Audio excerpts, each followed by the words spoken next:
कैसे आप करेंगे? अच्छा। और क्या इसका मतलब आपको कोई उम्मीद है कि at 100 हम कर पाएंगे? अच्छा, it's a very good question. इसका मेरे पास ना एक छोटा सा, अगेन कुछ चीजों में मैं ये हिंट्स देखता हूँ। आज से कुछ अर्सा पहले आपने देखा होगा कि पाकिस्तान में 75 रुपए का स्टेट बैंक ने नोट निकाला था। Abel, do you have that? No. You need to. I used to have it in my. I don't know whether I have it in my wallet or not. I used to have it. मैंने specifically carry करता था। अगर आज आप उस 75 रुपए के note को देखें, उसमें 3 पिक्चर्स हैं। उसमें से एक पिक्चर किसकी है? सर सैयद की। This is Dr. Nakeeb. This is what gives me hope. कि आज भी वो लोग जिंदा हैं जो सर सैयद के थॉट प्रोसेस को समझ रहे हैं। अब सर सैयद की अगर आप जर्नी देखें, from absolute dogma to a free thinker, right? So आज भी पाकिस्तान की एस्टैब्लिशमेंट में, ब्यूरोक्रेसी में, थॉट सर्कल्स में कुछ ऐसे लोग हैं, वो not only driven by dogma, but उनके अंदर अभी भी वो है कि they still look for free thinkers. मैं as an individual, I'm an optimist. I'm an absolute optimist, और मैं अपनी जिंदगी एक फ्रेज के ऊपर गुजारता हूं that I was always finding the person who will change the world until I realized that person was me. So I always think कि मैं सोसाइटी को क्या कर सकता हूं। जो मेरा ये टास्क है सेक्युलरिज्म वाला, ये बहुत मुश्किल है, बहुत डिफिकल्ट है, लेकिन इसमें एक और चीज है जो मैं आपको बताना चाहता हूं, और ये किसी भी मुल्क के डेमोग्राफिक्स और साइकोग्राफिक्स से रिलेटेड है। हमें ये लगता है कि पाकिस्तान में एक्सट्रीमिज्म ज्यादा है, मुल्ला थॉट ज्यादा है, ऐसी है। Why? Because we see them on the streets, we see them on television, we see them around. लेकिन किसी भी मुआशरे में ना सबसे ज्यादा मेजॉरिटी न्यूट्रल लोगों की होती है, जिसको हम साइलेंट मेजॉरिटी कहते हैं। तो मैं अपने YouTube के वीडियोस के जरिए इस साइलेंट मेजॉरिटी को ना अपनी तरफ करना चाहता हूं। उनको एक नया टेंजेंट, एक काउंटर नैरेटिव देना चाहता हूं कि इस तरह भी सोचा जा सकता है। So what I think in Pakistan, if I am able to tap on that neutral silent majority, it's a difficult task, but somewhere someone needs to take the first step. So I'm very gung-ho. I have a plan for that. In the book, I have written a complete plan of how this will happen. और इसी तरीके से होता है कि आपके साथ लोग जुड़ते हैं, कुछ लोग आपके थॉट प्रोसेस से जुड़ जाते हैं, कुछ आपसे अपोज होते हैं। और मेरा काम करने का तरीका ये है कि अगर मेरे से कोई अपोजिंग थॉट प्रोसेस रखता है तो मैं उसका हमेशा पॉइंट ऑफ व्यू सुनता हूं और उससे हेट्रेड या प्रेजुडिस या डिस्क्रिमिनेट नहीं करता। एरिस्टोटल ने कहा था ना कि it is the mark of an educated mind to be able to entertain a thought without accepting it. तो मुश्किल काम है, but can be done because it has been done. Turkey ने किया है, अजरबैजान ने किया है, ये सारे, Malaysia, these are fantastic Muslim countries. Jordan, what a fantastic Muslim country. आपको लगता है पॉलिटिकल लेवल पे इस तरह की कोई बिल है? They don't understand it actually. Okay. They do not understand it. तो मैं again वो कल डॉक्टर तैमूर के साथ भी कोई एक पार्टी भी ऐसी नहीं है जो इसको समझती नहीं, आपका क्या?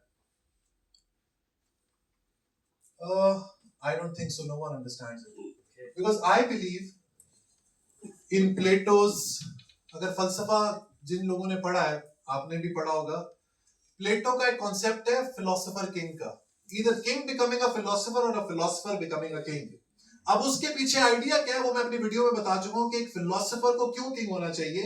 इसके बारे में हम मजीद जानना चाहते हैं, मेरी एक video theory of forms, plateaus theory of forms, उसी से रिलेटेड है ये आइडिया कि एक फलसफी क्यों एक अच्छा बादशाह बन सकता है। मुझे तो नहीं लगता कि पाकिस्तान की पॉलिटिकल पार्टीज इस बात को समझती भी हैं। दे इवन नो कि प्लेटो की सोच क्या थी, या सोक्रेटिस क्या था, और स्पिनोजा क्या था, और नीचा क्या था, एंड ऑल ऑफ देम। इसीलिए जो किताब का पहला चैप्टर है, पहले इनको ग्राउंड लेवल पे एजुकेट करना है। इन बच्चों को एजुकेट करें, इनको बताएं कि प्लेटो's allegory of the cave। देखिए, अगर उनको थोड़ी बहुत समझ होती तो वो इस्लामिक रिपब्लिक कहते ही ना, क्योंकि ये तो ऑक्सीमोरॉन है ना। या वेरी गुड। जी सर, आपने भी फिलोसफी की बात की है, तो आपने कुछ वीडियो देखे हैं जिसमें आपने स्पिनोजा की बात की और रिचर्ड डॉकिंस की गॉड डिल्यूजन की किताब की भी आपने बात की है। उसमें मैं देखता हूँ कि जो स्पिनोजा है वो मोनोथेइज्म को एंडोर्स करता है और जो रिचर्ड डॉकिंस है वो एथिज्म को सपोर्ट करता है। तो फिलोसफी में तो हम देखते हैं कि सर खुली कंट्रडिक्शन है और subject of logic contradiction is always false. तो अब आप क्या देखते हैं कि अगले 20 सालों में जब पाकिस्तान 100 साल का होगा तो कोई ऐसा इंडिविजुअल है जो एक्चुअली ऐसी मैथमेटिकल कैलकुलेशन करके गॉड के एग्जिस्टेंस को मैथमेटिकली प्रूव कर सके? What a great question and I would love to respond to this. ठीक है, देखें, मैं अगले 10 मिनट इस बात पे लगाना चाहता हूँ. It's a good, very good question. आप यूथ हैं, ये जो सवाल है ना, does God exist, never ever waste your time in debating this question with everyone. No mathematical equation can either prove whether God exists, and no mathematical equation can ever prove whether God does not exist. Be a seeker, seek, understand the narrative, understand the counter narrative. ये sir, ये कभी भी नहीं हो सकता. ये ऐसा metaphysical problem है जिसका कोई सोल्यूशन नहीं निकल सकता, क्योंकि आप कभी भी, आप ऑन्टोलॉजिकल, कॉस्मोलॉजिकल, कोई भी अप्रोच लेकर आ जाएं, टेलियोलॉजिकल आर्गुमेंट लेकर आ जाएं, कुछ भी आर्गुमेंट लेकर आ जाएं, atheist have their own flaws, इसी तरह believers have their own flaws. So no mathematical equation can ever prove the existence or the non existence of God. फलसफा का रोल कहां पर आता है? अब फिलॉसफी जो लफ्ज है, इसकी एटमोलॉजी क्या है? Philosophy is a combination of two words. Philo means love and Sophia means wisdom. So love of wisdom is philosophy. Actually, Philo is wisdom and Sophia is love. I think it's the other way around. तो मैं क्या चाहता हूं कि पाकिस्तानी लोग they should fall head over heels. Girlfriend से भी प्यार करें, लेकिन फलसफे से भी प्यार करें, विजडम से भी प्यार करें. तो ये, और third thing, no single individual, no hero will come, no great man in history will come. लेकिन नीचा ये कहता है कि हमेशा जिस मुआशरे में chaos होता है वहीं से ऊपर मैच निकलता है. तो अगर हम किसी ऊपर मैच के इंतजार में लगे रहेंगे, although I believe personally that every individual should aspire to be an uber mensch in its own personal capacity, लेकिन पाकिस्तान का मसला ऐसे हल होगा नहीं. हम लोग बहुत ज्यादा पॉपुलेशन है, हर साल we are adding 40 लाख लोग in the country. That's equivalent to the population of New Zealand. हर साल. So ये होगा collectively. Ground level पे लोग जब गली के थड़े पे बैठ के ऊपर बात कर रहे होंगे कि डेकार्ट का डुअलिज्म सही है या स्पिनोजा का मोनिज्म सही है, तो फिर बात होगी. Rather than discussing कि भाई चुप गली को जब मैं 4 दफा मारूंगा तो मुझे 10 सवाब मिलेंगे.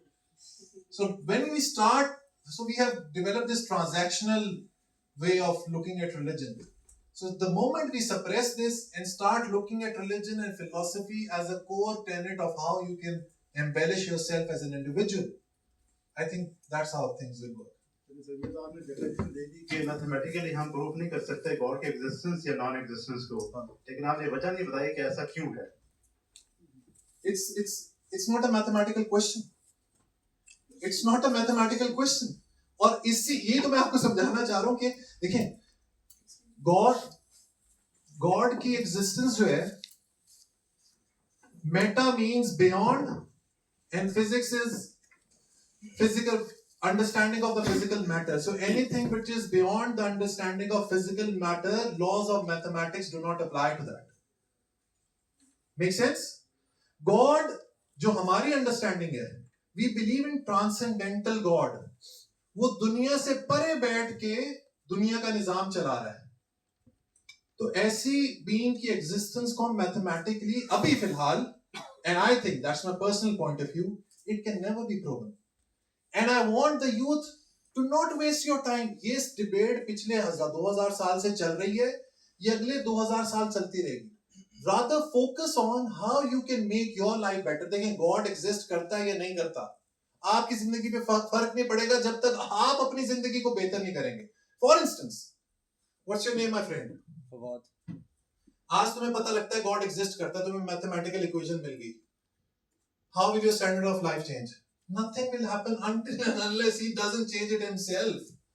So these questions, while it's a good intellectual pursuit to have, But these debates have been carrying on since past 2000 years, and they will continue to carry on for the rest 2000 years. I don't want the youth to waste their time in this. Yes, intellectual pursuit kare, but you will only help when you help yourself. Luck is when preparation meets opportunity. So I want them to prepare themselves, and they'll be lucky. What is that? He just said it. So This is Shakil Aman and I'm a student of international relations, basically deals with politics. Sir जो आपने secularism की बात की, I totally agree with it कि एक state को, क्योंकि एक स्टेट एट इट्स को मस्ट बी सेकुलर, बिकॉज हम कहते हैं कि स्टेट माँ की तरह होती है, माँ के लिए जो जितने बच्चे होते हैं सारे इक्वल होते हैं, तो स्टेट में state needs to be a secular. Secondly sir, Pakistan में रहते हुए आपने अभी एक स्कूल की बात की, यानी कि मैं एक ऐसा स्कूल क्रिएट करूंगा जहाँ पे फिलोसॉफी बचपन से मतलब ए ग्रेड से पढ़ाया जाएगा. नहीं, अच्छा, लेट मी क्लैरिफाई. पहले तो मैं एक किताब बनाऊंगा and I will push that book her grade के लिए कि class 1 philosophy for grade 1. School भी बनेंगे, स्कूल भी बनाएंगे, लेकिन फिलहाल एक किताब से तो शुरू करें. समझे? कोई हर स्कूल कहता है शाहरुख बुलशिट, हम नहीं पढ़ाते, हमने इस्लामियात पढ़ानी है. तो अगर वो नहीं पढ़ाएंगे तो मैं यूट्यूब के ऊपर स्कूल बना दूंगा, मैं अपना एक ऑनलाइन प्लेटफॉर्म बना लूंगा. So there's always a way. So just for the purpose of clarification. हमें अभी तक जो ज़िया का सिलेबस है हमें वही पढ़ाया जाता है, और पाकिस्तान जैसे सोसाइटी में रह गए, मतलब अगर रियलिस्टिकली सोचा जाए तो इट इज पॉसिबल कि हम सिलेबस को चेंज वगैरह कर सकते हैं या इस तरह के स्कूल्स वगैरह क्रिएट करते हैं, अपार्ट फ्रॉम बीइंग ऑप्टिमिस्टिक. इसको थोड़ा साइड पर रख के बीइंग रियलिस्टिकली अगर इसको सोचे बिल्कुल कर सकते हैं. Why not? What's the, if you break this down, let's break this problem down into small problems. Okay? What's the impediment? What's the impediment? समझे? हमारे पास प्रॉब्लम स्टेटमेंट ये है कि मेरा एस्पिरेशन ये है कि ग्रेड 1 से मैं फलसफा पढ़ाऊं. पहला प्रॉब्लम ये है कि भाई वो फलसफे होगा क्या, वो मेरा प्रॉब्लम है. आई नो कि मुझे क्या पढ़ाना है. उस किताब को लिखेगा कौन? मैं लिखूंगा. मैं फलसफी नहीं हूं, but I don't need to be a फलसफी. इतनी नॉलेज है कि मुझे ग्रेड 1 को क्या पढ़ाना है, और अगर मुझे किसी से एडवाइस लेनी होगी तो मैं टॉप दुनिया के फिलोसोफर से कनेक्ट हूं, मैं उनसे एडवाइस ले लूंगा. उस बुक को पब्लिश करवाना है, मेरे पास पाकिस्तान का सबसे बड़ा पब्लिशर मेरा पार्टनर है, लिबर्टी बुक्स. वो पब्लिश कर देगा उस किताब को. तो पहला प्रॉब्लम सॉल्व ना. Because I'm an entrepreneur as well, so I think this way. I'm telling you or teaching you a way of how you have to approach this problem. Fair enough, किताब publish होगी. अब दूसरा मसला ये है, इस किताब को स्कूल्स में कैसे लेकर आना है. पाकिस्तान में अगर आज 30,000 स्कूल हैं, 50,000 स्कूल हैं, मैं अपना 2% कन्वर्जन रेशियो रखता हूँ कि यार 2% लोग कन्वर्ट होंगे, स्कूल्स मेरे किताब को लगाना चाहेंगे. मैं उन 2% से स्टार्ट करूंगा. जब उन बच्चों में चेंज आएगा तो बाकी स्कूल्स भी. और Pakistan is a herd mentality. We are not master morality, हम हर्ड मोरालिटी है. हमने एक भीड़ चाल एक जब देख लिया, वो कामयाब हो गया, उसी के पीछे भागते चले जाएंगे. This is how I'm practically breaking of how I intend to achieve this thing and how I intend to solve this problem. अब फॉर एग्जाम्पल 50,000 स्कूलों में से कोई भी स्कूल कहता है Shahrukh we don't want to teach this nonsense to our people, ये लादीनियत फैला रहे हो. तो मैं क्या करूंगा? मैं ऑनलाइन स्कूल बना लूंगा, मैं अंग्रेजी के अंदर ऑनलाइन स्कूल बना लूंगा. अगर मेरा बात पाकिस्तान ने नहीं सुननी तो मैं ग्लोबली, देखो again my life principle, for me everything is an expiry date, और मेरे पास एक फाइनाइट टाइम है इस दुनिया के अंदर. मैं पाकिस्तानियों को 1 दफा 2 दफा 5 दफा 10 दफा 100 दफा बताऊंगा, 101वीं दफा नहीं बताऊंगा भाई, because for me my time is priceless. तो if someone wants to use Shahrukh, तो I will read it to their benefit. Urdu में समझ नहीं आएगी, अंग्रेजी में बनाऊंगा, अंग्रेजी में समझ नहीं आएगी, सिंधी में बनाऊंगा. If no one accepts, I'll better die striving rather than not doing anything. That's the philosophy I live by. And my advice, my friend, because you're a young boy, start thinking like this. There is no impediment. There is no impediment until and unless you create it for yourself. और आपको कोई revolutionary, दुनिया में जो भी changes आते हैं ना, वो ये revolutions हो गई जो होनी थी. आप अपने मुआशरे पे छोटे छोटे लेवल पे माइक्रो लेवल इंजेक्शंस करते जाओ और आपकी लाइफ में आहिस्ता आहिस्ता चीजें बड़ी होती चली जाएंगी. That's how I see it. That's my way of looking at it. It might not be true. It for you might not be pragmatic or practical, but at least it's moving ahead. जहीन का शिकार ना हो, stagnancy नहीं होनी चाहिए. You should need to keep on pushing and moving forward. That's what I want. Assalamualaikum, sir. Sir, pehle to thank you so much for coming to Islamabad, and we're lucky to have this talk. But I am the unlucky one who came late, Oh, that's okay. and I'm feeling sorry for myself now. You can use the power of technology and watch it again on YouTube. Yes. मेरा question थोड़ा सा लंबा है और उसको बताने के लिए मुझे एक खास टेक्निक यूज करनी पड़ेगी जो आपको समझ आ जाएगी. I have a friend who asked me about you. मैंने उनको आपके बारे में बताया. और उन्होंने मेरी वीडियोस देखी और उन्होंने कहा कि ये क्या he is doing something wrong. नहीं मैंने आपकी वीडियोस देखी and he started studying books that you recommend. ठीक है, उन्होंने philosophy पढ़ना शुरू की थोड़ी सी. तो he is like 18 right now. तो उनके अब्बा ने उनको बोला कोई you already got it. तो उनका थोड़ा सा उन्होंने कहा कि मैं अपने अब्बा से इस बारे में इस चीज को लेके बॉन्ड करता हूँ. So he shared some of the stuff with his अब्बा. For example, क्या stuff share किया? The sayings from the book and the little bits of philosophy. Okay. तो उन्होंने वो शेयर किया. उसके बाद जब कोई ऐसी बात हुई जिस पे उनकी आपस में नॉर्मल जिंदगी के हालात के बारे में कोई डिस्कशन थी, उसमें he used something like a sentence or something. तो उसके बाद उसके अब्बा ने कहा कि बेटा पहले ना इकोनॉमी सही होनी चाहिए, उसके बाद philosophy. And you are not at the right age to read philosophy. Philosophy is after 40 things. And you know that. मेरा भी दोस्त था, उसका भी सेम है. Okay. तो you know कि Pakistani parents, mostly Pakistani parents are very मतलब वो controlling है and they do not, वो जो आपका theory है कि free bird है बच्चे और उनको करने जरूर करते हैं. Mostly parents do not get that. So how do we firstly उनको किस तरह इस बात पे लाएं कि हम जो कर रहे हैं हमें करने दें. और अच्छा, ये I do not have a cookie cutter solution for this, or I do not have the magic pill for this. देखिए, ये years and years and thousands of years of evolution you are fighting that. लेकिन मेरा एक analysis है इसमें, वो ये कि if the child keeps on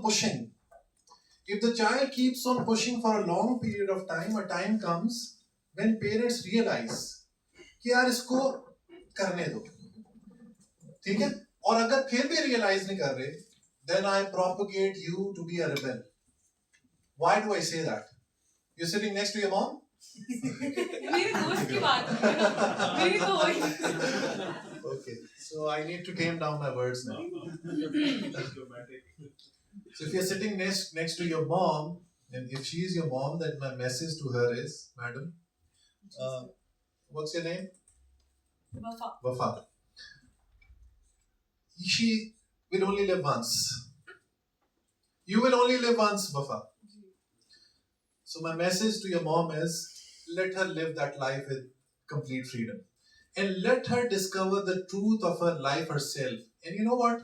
What will happen? When she will embark on this journey, Wafa, the good news is, and a bad news for your parents, कि जो भी चीजें इन्होंने आपको बताई थी, they will turn out to be a lie. I'm sorry I'm saying this thing. But उनको भी नहीं पता.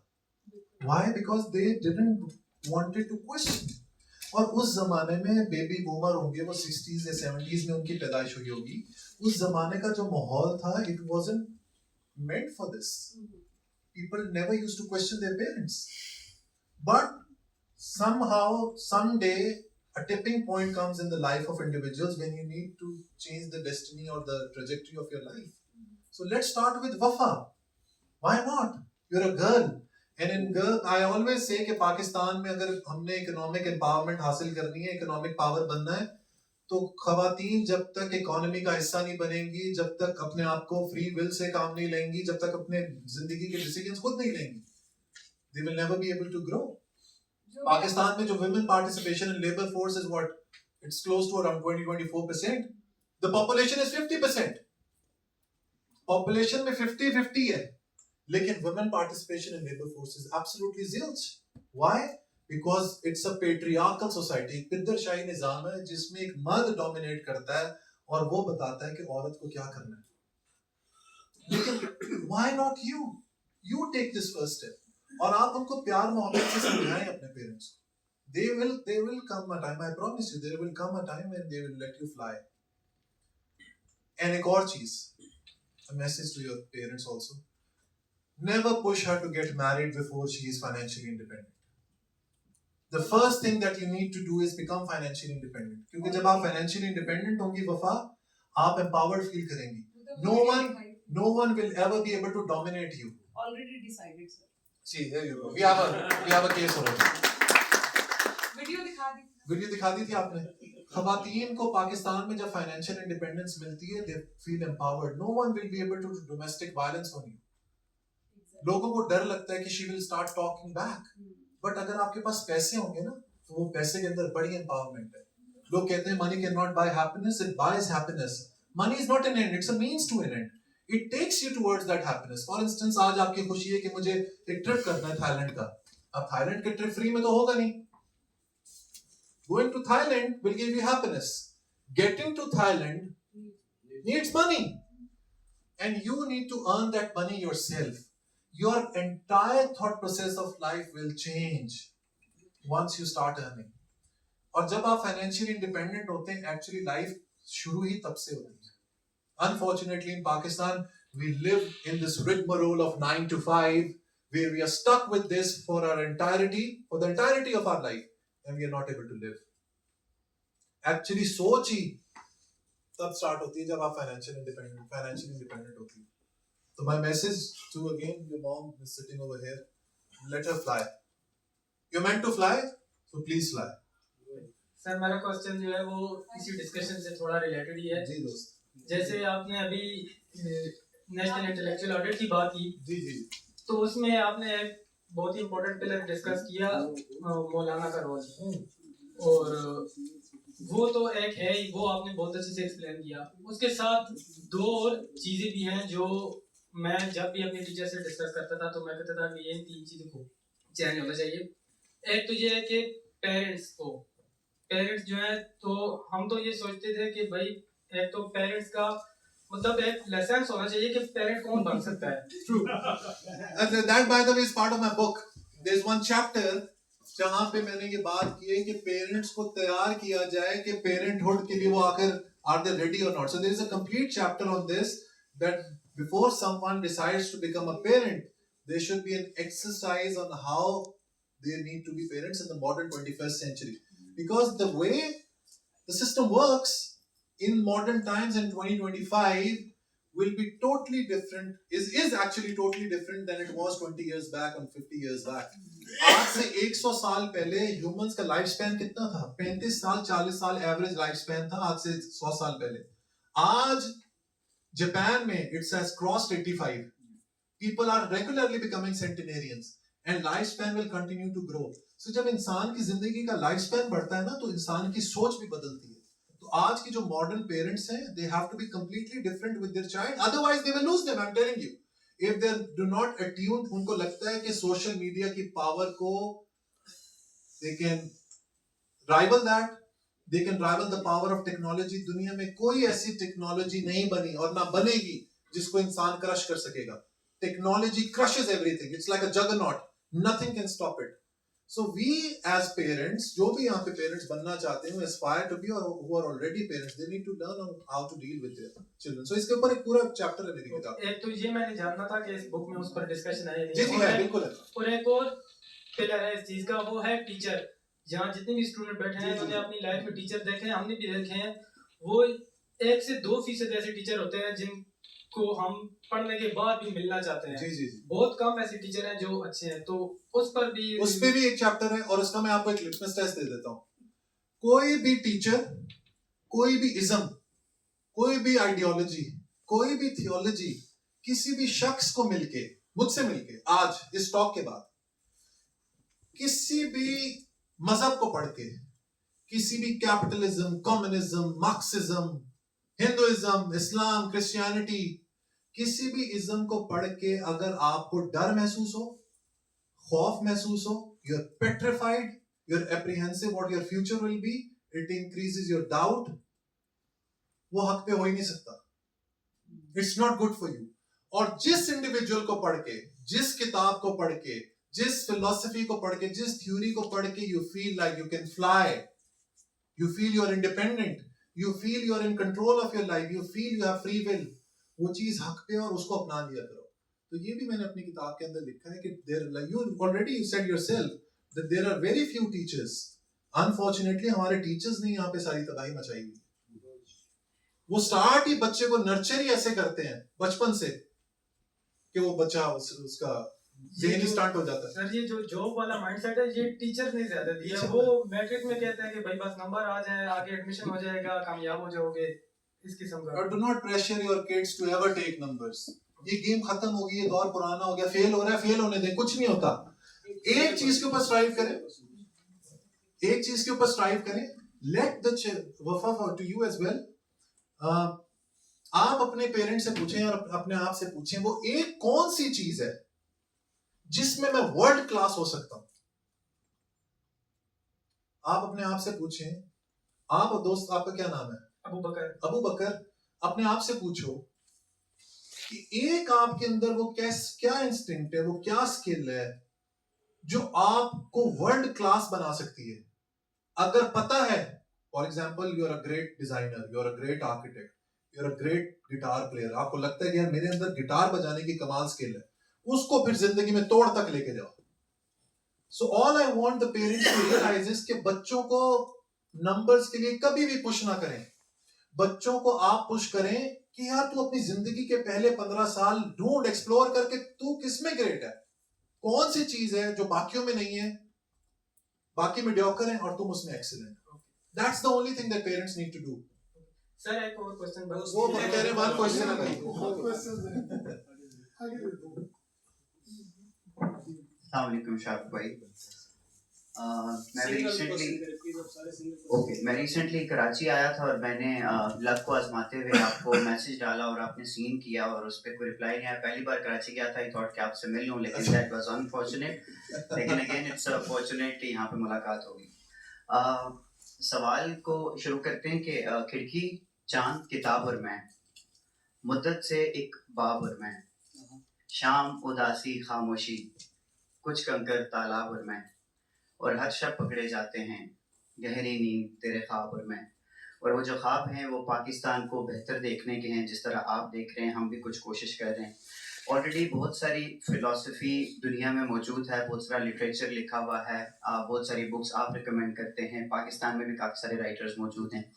और हमारे जो पॉलिटिकल लीडर्स हैं, ये जो सिस्टम है, जो इस्टेब्लिशमेंट है, जुडिशरी है, जिसकी आपने शुरू में सारी स्टोरी सुनाई, मैं आते हुए रास्ते में यूट्यूब पे देखता है और फिर हमारे और भी मसले हैं कि ट्रैफिक वाले. So it took me around 1.5 hours to reach here. खैर, तो सवाल ये है कि सिस्टम जो है वो इतना स्ट्रॉन्ग है, ऑल्दो आप अपना पार्ट प्ले कर लेंगे, इंटरनेट से काम करेंगे, स्कूल बना लेंगे, you will do whatever you want to do.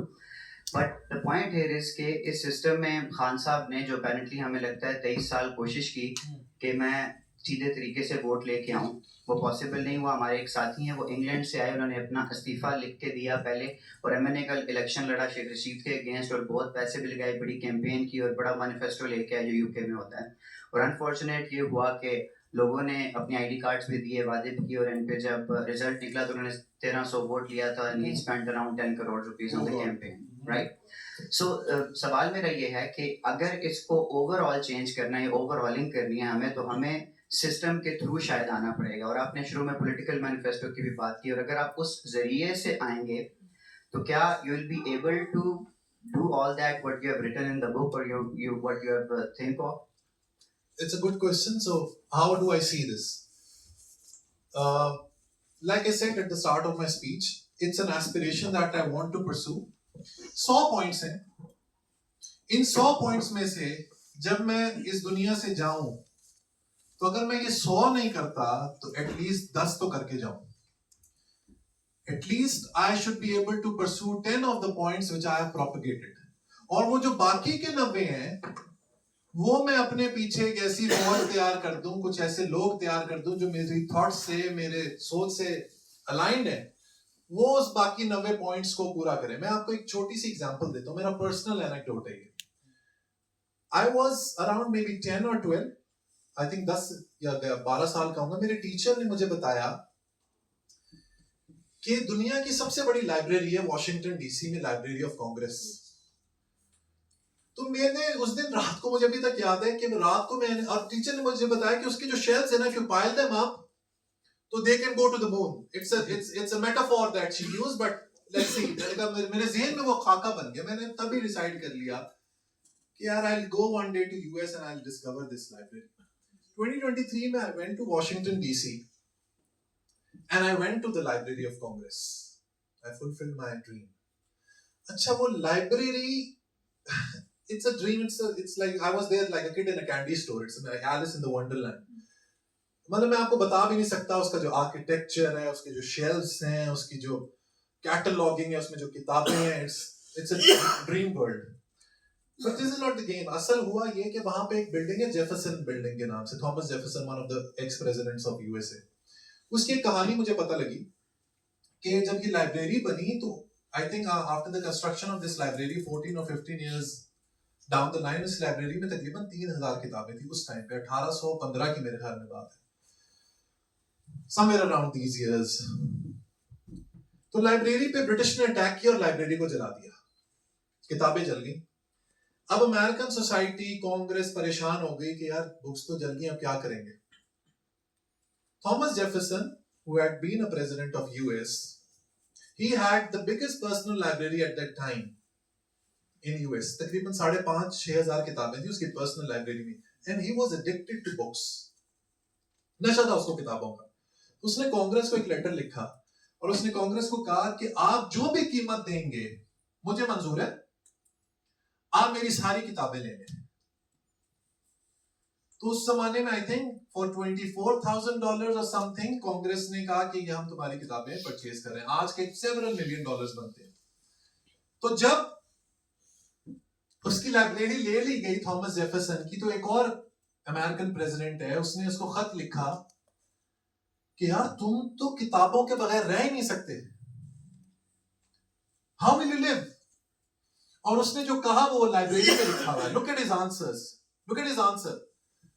And this goes to show कि जो कौमें अजीम बनती हैं उनके लीडर्स ऐसे होते हैं। उसने लिखा, I can't live without books but my nation needs it more than me. और ये लिखा हुआ है वहां पे, I can't live without books, कि मैं बुक्स के बगैर नहीं जी सकता, लेकिन मेरी कौम को इन किताबों की ज्यादा जरूरत है।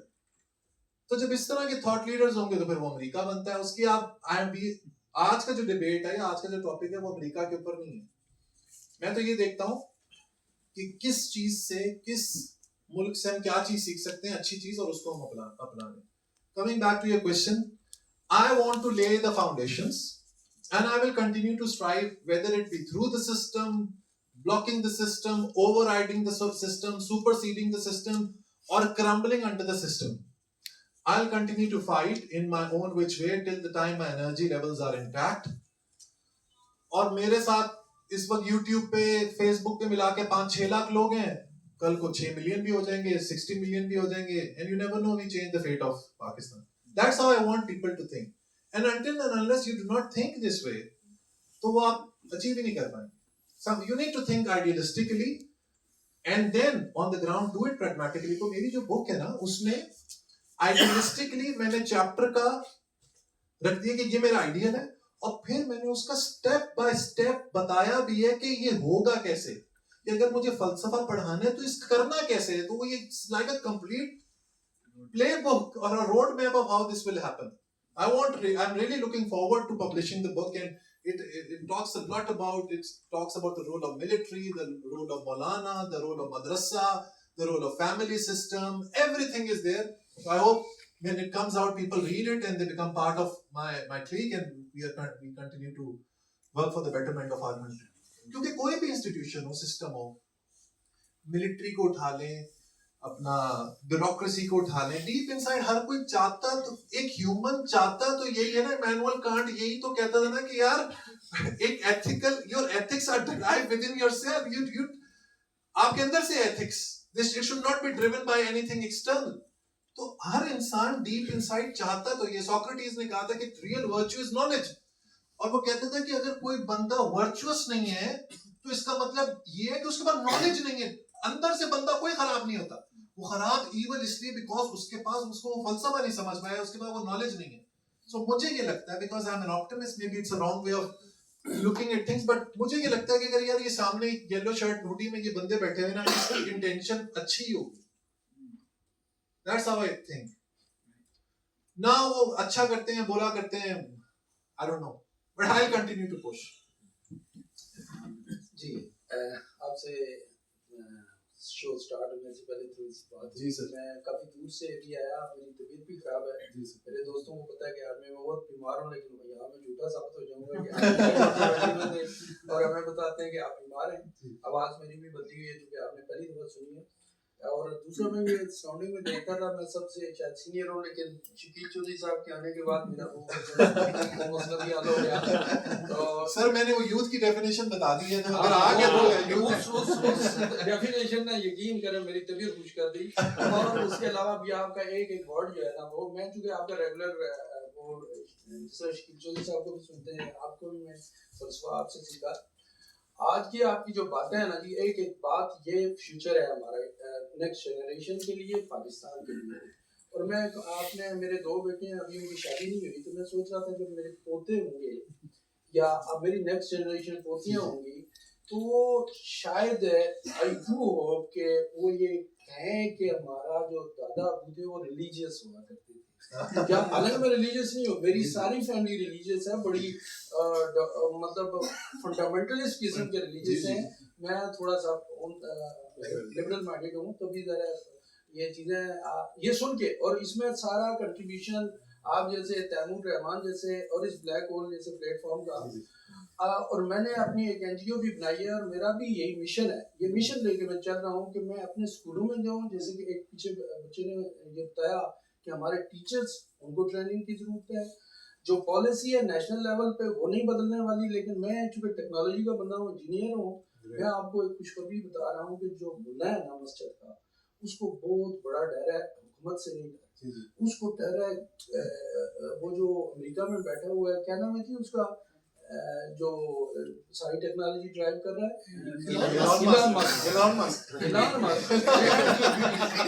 गूगल से। ये चीजें जो है ना, ये तो आपका बच्चा और मौलवी के चुंगल से, जिस तरह एक बच्चे ने पीछे कहा ना, ये जो वालिदैन है, इनको पहले वालिदैन बनने का ट्रेनिंग होनी चाहिए, या इनके पास लाइसेंस होना चाहिए। बिल्कुल लाइसेंस, ये ऐसे नहीं है वालिदैन बनने चाहिए। ये हमारे बच्चे भी कहते हैं, ये अगर हमारी इस जनरेशन के बच्चे ये सोच लें, तो आगे आप देख लें वो बच्चे क्या कहेंगे। तो लिहाजा ये है कि ये तो चीजें इंशाल्लाह, या तो ये जो जैसे कोरोना की वैक्सीन आई है, हमारी जैसी एज के लोगों से तो ये सारा डगमा इस तरह निकाला जा सकता है। अदरवाइज ये जो हमारे हाथ में मोबाइल आ गया हमारे बच्चों के, ये रिलीजियस ये सिस्टम, ये दूसरा एवोल्यूशन भी है, एवोल्यूशन इटसेल्फ विल चेंज। और हमने अपनी, मैं एक जनरल डॉक्टर था, और मैं अपने वालिद साहब को चेक करा रहा था, उन्हें उस जनरल डॉक्टर ने और एक मेडिकल स्पेशलिस्ट के अल्फाज थे कि हमने स्टोन एज भी देखी है, और ये टेक्नोलॉजी में, मैं चूंकि मैं इंजीनियर हूँ, मैं उनकी बीमारी की सारी चीजें इधर से मैं आर्टिफिशियल इंटेलिजेंस से निकाल के तो उनसे डिस्कस कर रहा हूँ। वो बंदा, उसको भी शायद उन चीजों का नहीं पता था, मुझे भी किधर से पता था, मुझे तो वही Elon Musk thanks to him. तो ये जो चीज है, ये चीज डेफिनेटली चेंज करेगी इस आइंदा दौर को, और मैं आपको क्रेडिट देता हूँ, और यही वो कोशिश थी आपकी, और compliments to you and this platform also. Thank you sir, thank you so much. मैंने जी आपका शुरू में ऑनलाइन सुना, फिर मैं इधर आना पड़ा। आपने जो बात की डॉक्ट्रिनल एब्सोल्यूटिज्म, जी उस पे एक वाकया है जी कि रबिया बिन अब्दुर्रहमान इमाम मालिक के उस्ताद थे, तो जब पहला अब्बासी खलीफा आया तो उसने उनको बुला लिया, अपना एडवाइजर बना लिया। जब वो मदीना वापस गए तो उनसे पूछा गया कि आपने अहले इराक को कैसा पाया, तो उन्होंने कहा जी जो चीज मुझे तो ऐसे लगता है वो किसी और दीन को फॉलो करते हैं, हम किसी और दीन को फॉलो करते हैं। जो चीज वहाँ हराम है हमारे यहाँ हलाल है, जो हमारे यहाँ हलाल है वहाँ हराम है। तो इतना मतलब एब्सोल्यूटिज्म उस जमाने में नहीं था। तो आज जो है हम जो कहते हैं कि जी मोरक्को से लेकर इंडोनेशिया तक हर चीज में यूनिफॉर्मिटी होनी चाहिए, हो ही नहीं सकती जी, इट कैन नेवर हैपन। और ये वाकया खुर्शीद नदीम ने कोट किया, हमारे एक वेल नोन कॉलमनिस्ट हैं, और ओरिजिनली ये लिखा था doctor Taha Jabir al Alwani, North America में वो फिका एकेडमी के हेड थे। He had a PhD from Al Azhar, सऊदी अरब में पढ़ाते रहे। तो ये बड़ा एक रिवीलिंग वाकया है कि एब्सोल्यूटिज्म से बचने का ये तरीका है। True, absolutely. I agree. Uniformity, like you said, it can never be possible. And uniformity, जो लोग इसको pursue करते हैं, वो सोसाइटी को स्टैग्नेट करना चाहते हैं। अगेन नीचा ये कहता था कि जब तक सोसाइटी में अनइक्वालिटी नहीं होगी, इनइक्वालिटी नहीं होगी, सोसाइटी ग्रो ही नहीं कर सकती। सोसाइटी ग्रो ही तब करती है when there is inequality. Some people push hard and move ahead. Some people are not able to push hard. They succumb to the realities of life. And होना भी ऐसे चाहिए। Competitive मुआशरे वही होते हैं जिसमें जिस शख्स के पीछे टैलेंट है उसके पीछे पूरी कौम को लगाएं कि यार तू आगे निकल। जिसको माइकलएंजेलो प्रिंसिपल कहते हैं कि अगर दो पार्टनर्स हैं उनमें से कोई एक डिसाइड करता है कि यार तेरे अंदर टैलेंट है, दूसरा पार्टनर उसको पुश करता है कि यार तू आगे जा, आई विल सपोर्ट यू। इसी तरह पाकिस्तान में भी ये होना चाहिए कि जिस शख्स में टैलेंट है मैनेजमेंट का उसको आगे पुश करें, जिसके अंदर टैलेंट है म्यूजिक का उसको आगे पुश करें, जिसके अंदर टैलेंट है पढ़ाने का उसको आगे पुश करें, and slowly society will grow. And these utopian dreams of having a uniform society all the way from Morocco to Southeast Asia, this is again a utopian idea and this will never happen. जी शुक्रिया sir. जी sir, बहुत सारी बातें अच्छी हैं और dreams और energy खास तौर पे वेरी अप्रिशिएट। जी सर, और एफर्ट भी करनी चाहिए सबको। कुछ बातें मुझे बड़ी वो लगी हैं, गलत लगी हैं। जी जी, तो मैंने कहा आपकी जरा बाउंड्री टेस्ट की जाए। तो कॉल तो वो सारे बताते हैं सब्जेक्टिव का कि जी जी जी एजुकेटेड माइंड कौन सा होता है, आप देखते हैं एजुकेटेड माइंड कौन सा। जी जी, तो एक तो ये कि वफा साहब put me to the guillotine। जी जी, तो वफा साहब की वादा से बात करते हुए आपने एक जुमला कहा कि parents like you will feel you will see कि पेरेंट्स लाइक। मैं ये बिल्कुल टोटली डिसएग्री करता हूँ इस पॉइंट ऑफ व्यू से। Parents do not like, parents just as they know better and more and they are born earlier and they have seen that time. According to your experience. Kids are born for their time. Parents are born for their time. They have a difference of everything. So what guardians parents feel are good, careative and lovely for the kids, they try to tell them. मैं आपको मिसाल देता हूँ, आपकी सारी energy और सारा जो भी आप करना चाहते हैं। मेरा बेटा माशाल्लाह 18-19 साल का, वो गाड़ी ले जाता है तो कभी कभी मैं भी साथ बैठ जाता हूँ, यार ये देखो मोड़ मुड़ रहे हो ना तो इशारा दे देना, कहता अब्बा जी देखो कोई नहीं आ रहा है, गली खाली सी ऐसा तो नहीं देता। अच्छा आगे भी मैं कह रहा हूँ यहाँ 70 का बोर्ड लगा हुआ है, तुम जा रहे हो 110 पे है। कहता नहीं अब्बा जी देखिए आप ये सेंटोरस के पास इस वक्त सारे लोग घर जा चुके हैं। अच्छा, एक साल में 6 दफा एक्सीडेंट हो चुका है। Am I lying to him कि यार गली में कुछ भी ना हो तुम्हें इशारा देना है। देखें सर, जिंदगी पूरी का यही हाल है। The decisions kids are making, they are making on the information. The parents are interfering with their life based on the knowledge, based on the knowledge and experience. जब मालूमात में वक़्त और हड बीती हड ब्लड शामिल हो जाता है तो उसे हम इल्म कहते हैं। पेरेंट्स से ये कभी never, it will never happen. आप अमेरिका की बहुत सारी आपने मिसालें दी हैं, एलन मस्क की खान की जिंदगी की भी मिसाल दे दे। उसका फादर का क्या हाल है, उसकी मदर का क्या नाउ दे आर डूइंग, भाई का क्या, उसकी बेटी क्या कह रही है, उसके बारे में ये भी बता दें। देखें दुनिया में आगे बढ़ना, I totally agree with you, कोई हमें पैसे कमाने से नहीं रोकता, कमाएं। हजरत उस्मान रज़ी अल्लाह तआला अन्हु बहुत दौलतमंद थे, इस्लाम की बहुत खिदमत हुई। इस्लाम कहीं नहीं कहता कभी 7 से ज्यादा पैसे ना कमाओ, कैसे कमाना है ये बच्चे को कहीं नहीं रोकता कि आप ये ना पढ़े, कहीं नहीं रोकता। पेरेंट फादर मदर बेचारे आज के दौर में तो उनके पास उतनी मालूमात है ही नहीं जितनी बच्चे के पास है, टेक्नोलॉजी नहीं है जितनी बच्चे के पास है। मेरा सिर्फ पॉइंट ऑफ व्यू ये है कि ये एक बहुत नैरो व्यू है जो आप ले रहे हैं। वो मेरा बेटा जो है शबीर हुसैन, उसे मैं क्या कहता हूँ, मैं कहता हूँ देख यार, मुझे ये गाड़ी जो है ना 6 दफा जो तुमने मारी और इंजन तक चेंज हो चुका है, ठीक है, आई एम नॉट, वो कहता है आप गाड़ी की केयर करते हैं, जिस दिन मैं गाड़ी के बगैर होता हूँ आप 10 बजे तक कुल्फी नहीं करके जाते। अब मुझे ये बताएं कि उसका पॉइंट ऑफ व्यू सही है? नहीं सही। क्यों नहीं सही? कि मेरे लिए वो यूनिक है, गाड़ी यूनिक नहीं है, गाड़ी तो और आ जाएगी, 10 दफा आई है। तो बच्चों के दिमाग में, बच्चा जो है ना, बच्चा जो अपने दौर के लिए बना है, उसने वो सारा कुछ अचीव कर लेते हैं। पेरेंट्स की जो गार्डियंस है, they are not lies. Kindly ये आपने जुमला कहा है, मैं समझता हूँ, या तो खोले या इसे मैं आपको, ठीक है ना, लेट मी वो हम पेरेंट्स झूठ नहीं बोलते, पेरेंट्स और दूसरा आपने बायोलॉजिकल एस्पेक्ट आपने टोटली इग्नोर कर दिया। देखें, मैं खुद साइंटिस्ट हूँ, चीफ साइंटिस्ट हूँ एक जगह, और सारी जिंदगी हमने इसी काम में गुजारी है। There is a biological dimension. ये भाई इधर भी कह रहा था लाइसेंस होना चाहिए। मेरे जिस्म के एक एक सेल से वो कशीद होती है चीज, जिसके बाद अगले बच्चे ने बनना है। मेरे आखिरी सांस तक उसके साथ एक डोरी के साथ में बंधा हुआ। वो बायोलॉजिकल एस्पेक्ट है। वो मजा मुझे कभी भी कुछ ना सिखाए, मुझे कोई जो मर्जी हो, मैं अपनी माँ और अपने बाप के साथ, और बाप और माँ अपने बच्चों के साथ, कल आपके बच्चे होंगे या हैं, आप उनके साथ, ये वो बायोलॉजिकल एक आपका एक रिलेशनशिप है, जिसके लिए मुझे कुछ भी नहीं चाहिए उसे बताने के लिए, यार ये आगे जा जाओगे आप, वो 1000 दफा आपकी बेइज्जती करे, वो जो मर्जी आपको कहे, you will go for him और हर बेनिफिट। कल के लिए मैं आपके साथ इस शेर पे खत्म कर रहा हूँ कि आपको मेरा मसला पूरा समझ आ जाएगा कि गुलों के नक्श सरेआब देखने के लिए, गुलों के नक्श सरेआब देखने के लिए मिली थी आंखें हमें ख्वाब देखने। सर, एक तो आपकी, I love the smile on your face. So, and I know I'm a very good judger of body language. So I can judge, I can see in your eyes the love you have for your kids. लेकिन maybe I want to unwind what I just said.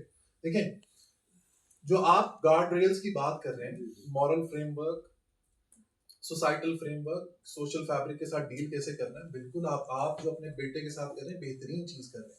मैं जिस बात पर lewd कर रहा था, उसका ताल्लुक इंसान की फिलॉसफी से, पर्सनल लाइफ की फिलॉसफी और साइकोलॉजी से। Let me give you an example. हमारे मुआशरे में औरतों के बारे में लड़कियों को क्या कहा जाता है कि तुम्हारी किस्मत अच्छी हो। मेरा इस लफ्ज से, इस सेंटेंस से ये बद्दुआ है मेरे लिए। क्यों? लड़की की किस्मत क्यों अच्छी हो, लड़के की क्यों ना हो? Here is where we create the divide. So what happens? देखिए, again we need to get into the deep dark layers of psychology. जब हम ये स्टेटमेंट कहते हैं ना कि लड़की तेरी किस्मत अच्छी हो, इसके पीछे मुराद ये होती है कि तू तो है किस्मत के हवाले, तेरे हाथ में कुछ भी नहीं है। और तू हवाले किसके? अपने ससुराल के, अपने हस्बैंड के। वो तुझे जैसे भी, I am strictly against this thought process. तो ये जो मैं आपको बातें कर रहा था ना, philosophically, psychologically, the way we train our girls, especially the parents, how they train our, and not only girls, boys as well. For example, we do not want to question what the religion says to us. लेकिन फलसफा क्या सिखाता है? Doubt is the first step towards wisdom. जब तक आप doubt नहीं करेंगे, आपको विजडम ही नहीं मिलेगा। लेकिन हम पेरेंट्स, यूजुअली पाकिस्तानी एक एवरेज मिडिल क्लास का जो पेरेंट है, वो कहता है यार जो तुझे बताया है ना, 5 नमाजें तूने उसी तरीके से पढ़नी है, तूने जुम्मा उसी तरीके से पढ़ना है, इसके ऊपर कोई तूने सवाल नहीं उठाना। मौलवी से अगर आप जो आपके घर में पढ़ाने आते हैं कि यार दुरूद शरीफ का जरा मतलब तो समझा दो, वो दुरूद शरीफ का मतलब नहीं समझा पाएगा। तो मेरा the way I want the kids, not only girls, the boys to be trained philosophically and psychologically. I have a problem with that. आपने बच्चे को, लड़की को मना करना है कि आप मगरिब के बाद ना जाओ, बाहर सन्नाटा है, मुझे एक्सपीरियंस है कि आप तुम्हें छेड़ सकते हैं, कोई मसला नहीं है उससे। लेकिन जब आप लड़की को ये बाउंड्रीज बताएंगे कि तुम इस हद तक पढ़ सकती हो और ये जॉब कर सकती हो, ये जॉब नहीं कर सकती, और इतनी फाइनेंशियल इंडिपेंडेंस तुम्हें लेनी है, और इस तुम्हारा किस्मत अच्छी होगी, I have a problem with this thought process and this reflects on our society. देखिए हमारे लेबर फोर्स में खवातीन की, मैं थाईलैंड की एग्जांपल दी। थाईलैंड में एक नॉन मुस्लिम बुद्धिस्ट कंट्री है। I fell in love with Buddhist thought because of the role of women in Thailand. आप थाईलैंड में जाएं, वहां पे हर जगह औरत इकोनॉमी चला रही है। 7-Eleven पे चले जाएं, आप वो मसाज वगैरह और बाकी चीजें छोड़ दें, लेकिन आप 7-Eleven पे चले जाएं, उनकी रोड साइड शॉप्स पे चले जाएं, हर जगह औरत है। उसने निकर पहनी हुई है या उसने लॉन्ग पहना हुआ है, वो रात के 2 बजे काम कर रही है, nobody dares stare or touch that woman. Society कैसी जबरदस्त क्रिएट की, तो why not I get attracted to Buddhist thought process? तो मैं ये चाहता हूँ कि let's not be, एक हमारे अंदर superiority complex भी है कि हम लोग मुसलमान हैं, हमें सब पता और हम अजीम हैं, and we have a ticket to heaven. We do not have a ticket to heaven. So I want the girls like Wafa and everyone to explore what the reality of life is. And when you go on this path, तो मुझे ये लगता है कि अक्सर चीजें जो हमारे माँ बाप ने फॉलो की, वो उनको भी शायद पता नहीं थी, उन्होंने भी शायद क्वेश्चन नहीं किया। So मेरा इसमें कोई नेफेरियस आइडिया नहीं है कि अपने माँ बाप को पीछे छोड़ जाओ और उनकी बात नहीं मानो। मैं सिर्फ ये चाहता हूँ कि वो अपने जिंदगी की रियलिटी को खुद तलाश करें and let them fly and they will be happy. I'm telling you, this girl Wafa or any girl who is over here, वो अगर अपने पैशन को परस्यू करेगी तो वो हमेशा खुश रहेगी। पेरेंट्स झूठ नहीं बोलते। चलिए सर, आया जी sir, They tell their own experience and we wish कि वो जो झूठ है आपके बकौल वो झूठ ही साबित हो जाए और इनका आपको माइक मिल जाएगी प्लीज। जी अब बोले जी सर। मेरा सवाल ये, आप बहुत ऑप्टिमिस्टिक हैं टेक्नोलॉजी के बारे में, टेक्नोलॉजी क्रशेस एवरीथिंग, और भी एक आध ऐसा कमेंट है यहाँ पे। मैं देखिए, मेरे ख्याल में जी सर, जो सोशल मीडिया का इस्तेमाल 25 साल में पाकिस्तान में हुआ है, आप भी जानते हैं, मैं भी जानता हूँ, मैंने इतनी जहालत का लेवल पाकिस्तान में इससे पहले कभी नहीं देखा, और उसको as a tool use, disinformation के लिए टूल के तौर पर यूज किया। एक वेव फैक्टर जो आपको नजर आता है पढ़े लिखे लोगों में, मैंने इतनी जहालत पढ़े लिखे लोगों में कभी पाकिस्तान में नहीं देखी। शायद ठीक है, शायद लिटरेसी रेट, जो फॉर्मल एजुकेशन में लिटरेसी रेट बड़ा, बहुत PhDs मिल जाते हैं, ऐसे ज़्यादा ग्रेजुएट्स मिलते थे, लेकिन मैंने जितनी जहालत और जितने ब्लॉक माइंड अब देखे हैं, जो 25 साल की, वो वही बात है कि SUV could be the best in the world, लेकिन एक 16 साल के बच्चे के हाथ में जब वो SUV दे दी जाए, जब आप उसको, जब किसी चीज़ को आप मिसयूज करते हैं, मैं आपके ऑप्टिमिज्म पे, मुझे आपके और किसी भी ऑप्टिमिज्म पे कि टेक्नोलॉजी लोगों में it will so the seeds of light, नहीं, मेरे ख्याल में तो चूंकि इस्तेमाल करने वाले पे ना, तो आप वही पिस्तौल लॉ इन्फोर्सिंग एजेंसी के पास होती है, वही लॉ ब्रेकर के पास होती है, ठीक है ना। इस्तेमाल करने वाले हाथ पे फर्क होता है ना। तो वो जो जहालत और जो पॉलिसीज हैं स्टेट की और दूसरी चीजें, उन्होंने जितने ज़ॉम्बीज अब बनाए हैं, पिछले 25 साल में जितने ज़ॉम्बीज बने, मैंने कभी पाकिस्तान की तारीख में ऐसे नहीं देखे। I want to respond to this question with a small story. एक story है. The first ambassador from the British came in the year 1615. बादशाह जहांगीर था, मुगल बादशाह यहाँ पे।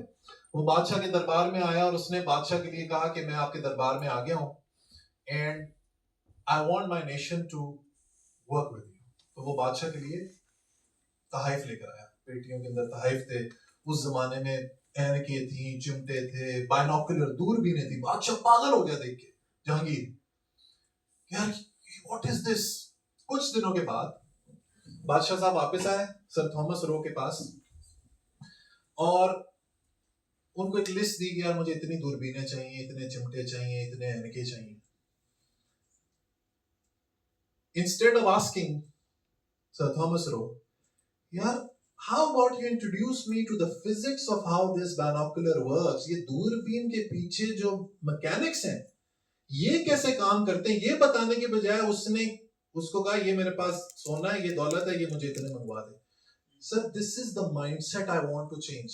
कि instead of we being consumers of technology, we need to be the creators of technology. आज waste Israel क्यों आ गए? इस रूम में AC, माइक, लाइट, प्रोजेक्टर, ये सीटें, ये मेरा रिमार्केबल, ये black hole, everything has been invented by the West. They are the creators of technology, and anyone who's the creator of technology leads the world and will lead the world.